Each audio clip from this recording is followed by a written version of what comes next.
Good morning. It is Saturday, we're in May. Yes, May 2nd. And this is vlog number 18. Pretty sure I got that right. I'm headed out this morning. It's pretty early. It's about 6:30. Going out to Chino to the Planes of Fame Airshow. I'm going to check out some wheeled contraptions that fly. Yeah. I have a bit of history with planes. I'll get into that a little bit later, but it should be a really cool show. Been to it before. Going to pick up a couple friends on the way, and we're going to have some fun today.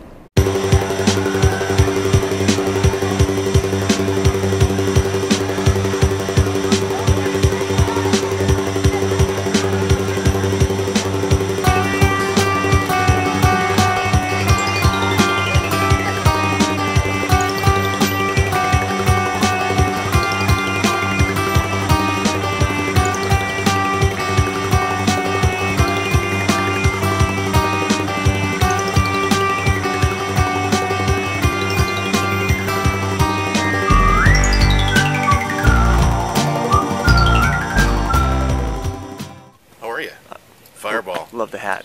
Awesome. How are you, bro? Good, man. Good. This is part of the airplane thing? Well, I thought it was... Pimpin'. Yeah. That's a little different, huh? Yeah. Let's see some action.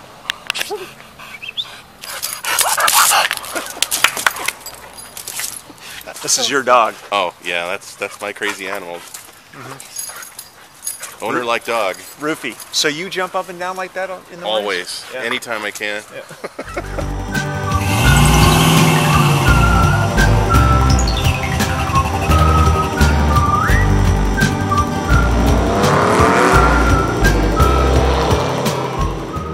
All right, we're entering into the air show, and we are at the Chino Airport.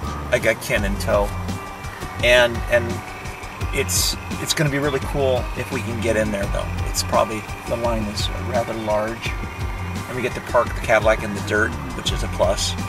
But maybe if I drive fast enough, the dirt will fly off. But I think it's the wiper spray.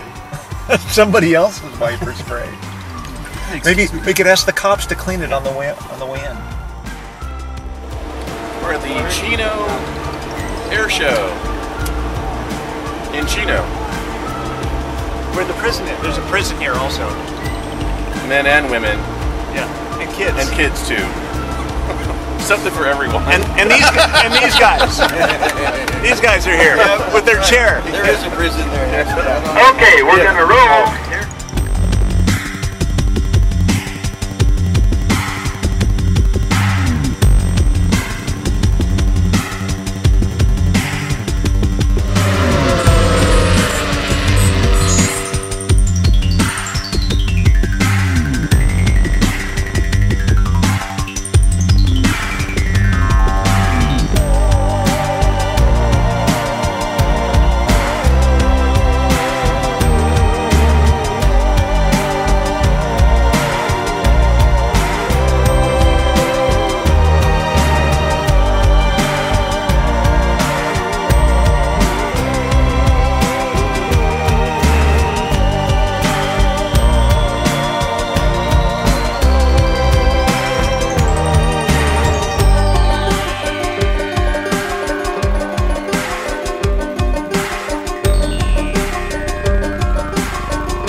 Let me tell you a little story.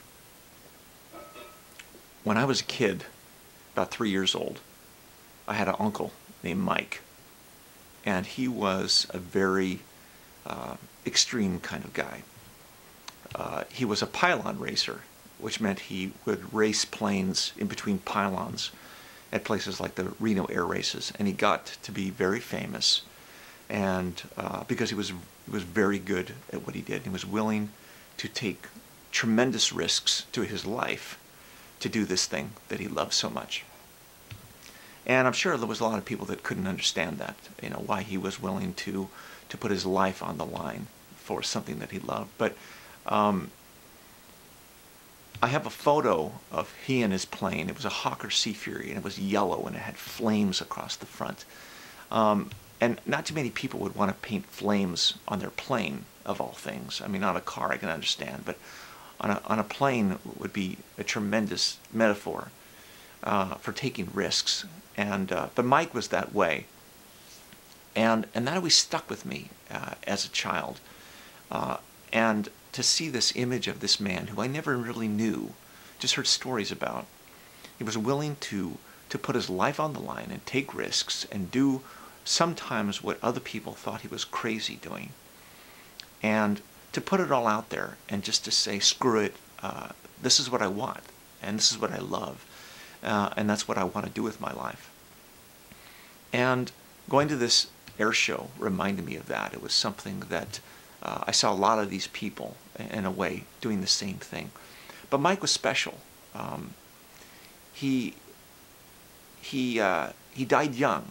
He died, I believe, at 32, because he took a P-38 plane and chopped 2 feet off of each wing to turn it into a racing plane. And on its maiden voyage, it went up and went into a spiral, and he ejected, and the plane hit him.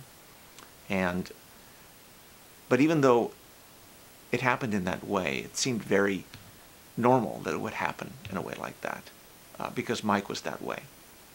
And it taught me that I have to do the same thing. I have to put it all out there and risk everything, even to the detriment of the naysayers and the doctor knows and the people that don't believe that what I'm doing makes sense, or that they understand, or they don't, that they understand or they don't.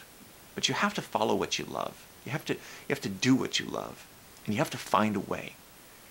You can't continue to do things that don't fill your heart. You have to find something that fulfills you, makes you complete, and to do that regardless of what people say and what you think, what any kind of negativity that might come your way. And you will succeed. You will find a way.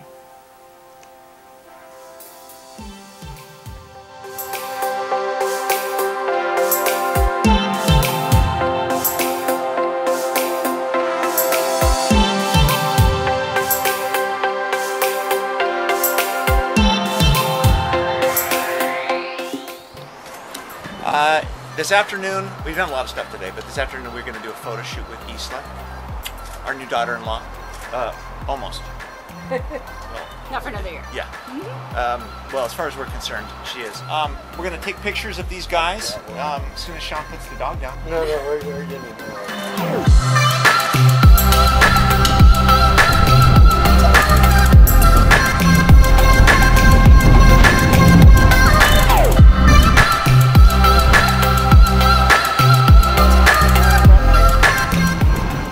Tim's lens fell out of his glasses. Oh, there it is. Okay, can you try to... The Adamson house, which is a beautiful, beautiful place in Malibu.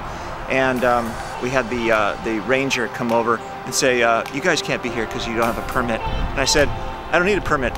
He's my son. I'm not getting paid a cent. So, unless I can somehow finagle some coffee out of him. We're at Surfrider Beach now. We're going down to the pier to get some shots through the pylons and try not to get wet at the same time.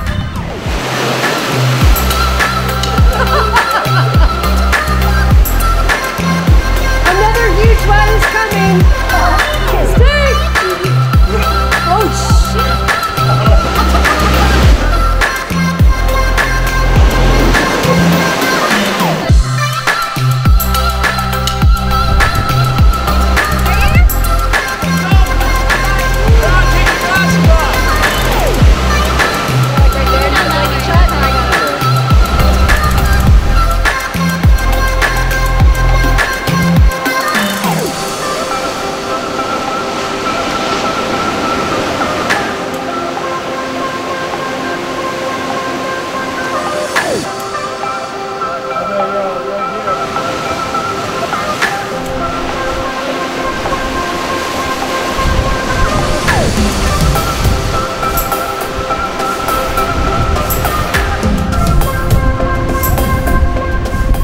So that was pretty intense. What was really cool is that Sean was adamant about getting the right shots at the right time, and we got some fantastic shots, and I'll post them right after this. But they look really cool, and we're moving on. So we're freezing our asses off. Time to go.